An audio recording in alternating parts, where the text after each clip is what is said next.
Assalamualaikum warahmatullahi wabarakatuh teman-teman. Kembali lagi sama Kang Idet kali ini di channel Kopi Diskusi. Seperti halnya berita yang sedang viral bahwa di Prancis saat ini terjadi kerusuhan diakibatkan oleh tragedi pihak keamanan ataupun kepolisian di Prancis telah menembak sampai meninggalnya korban ataupun warga Prancis berdarah Tunisia dan Maroko yang sedang mengendarai mobil karena panik dengan alasan keamanan supaya tidak menimbulkan kerusuhan ataupun tidak menimbulkan hal-hal yang tidak diinginkan seperti halnya kecelakaan ataupun membahayakan orang lain, maka pihak keamanan menembak. Konon katanya alasannya menembak di tempat yang aman, tapi karena ada sampai di dada, di jantungnya.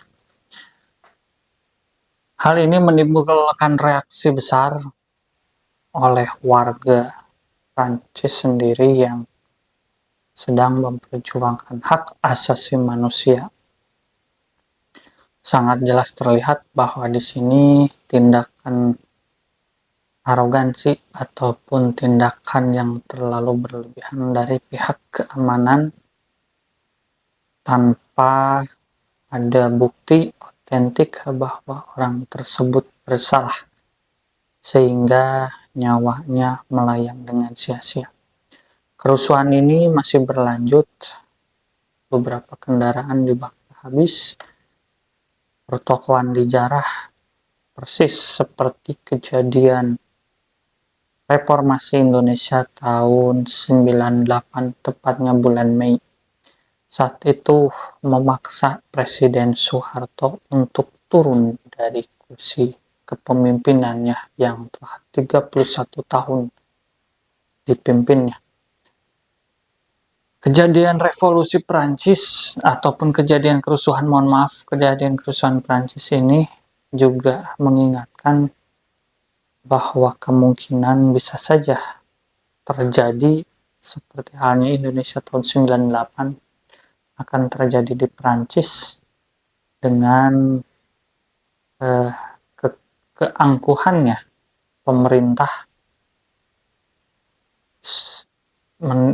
berlaku sewenang-wenang terhadap rakyat biasa, dan terbukti memang kebetulan rakyat itu yang telah meninggal adalah keturunan dari Tunisia dan Maroko. Ini menjadikan negara ini tidak ramah dengan orang-orang pendatang.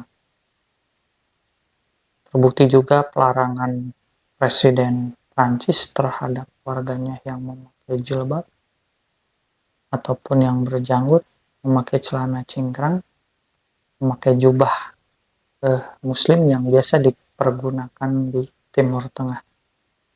Larangan-larangan tersebut merupakan larangan diskriminatif tentang kebebasan warganya, berbalik dari apa yang mereka gaung-gaungkan, kebebasan berekspresi yang telanjang, yang tidak memakai pakaian pun, LGBT dipersilahkan, tapi kenapa orang-orang muslim seakan dikekang tidak boleh mencalakan syariatnya 100%?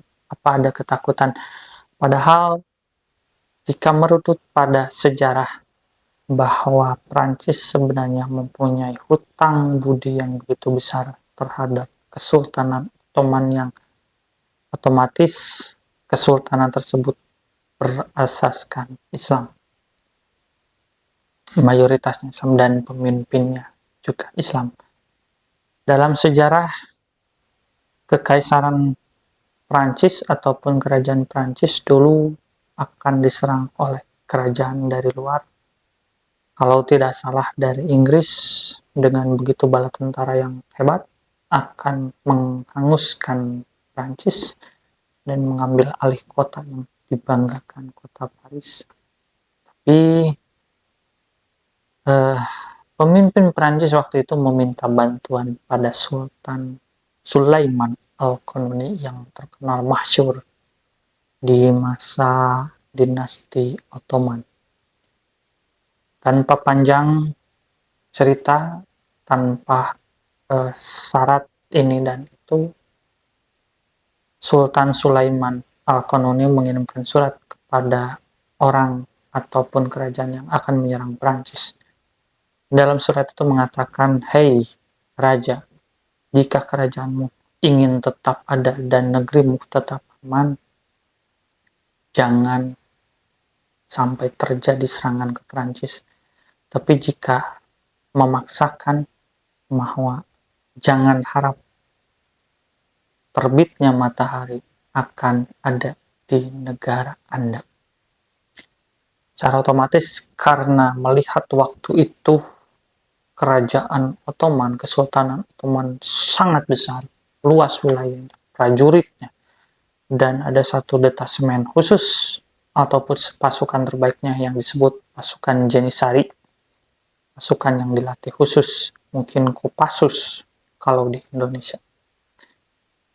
Merasa ketakutan negara yang akan diserang ataupun diserang balik oleh Sultan Sulaiman jika dia memaksakan menyerang Prancis.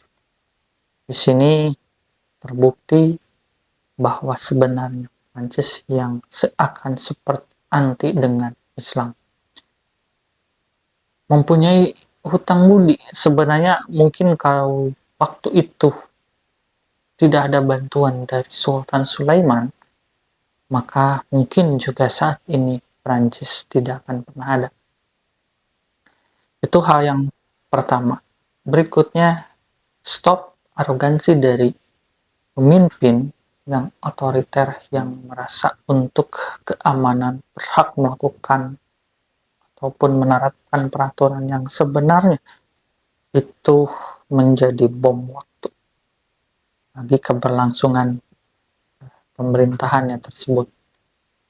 Seperti halnya juga pemerintahan di banyak negara, Libya, Mesir, dan masih banyak negara lain yang seakan otoriter tapi tidak akan berlangsung lama.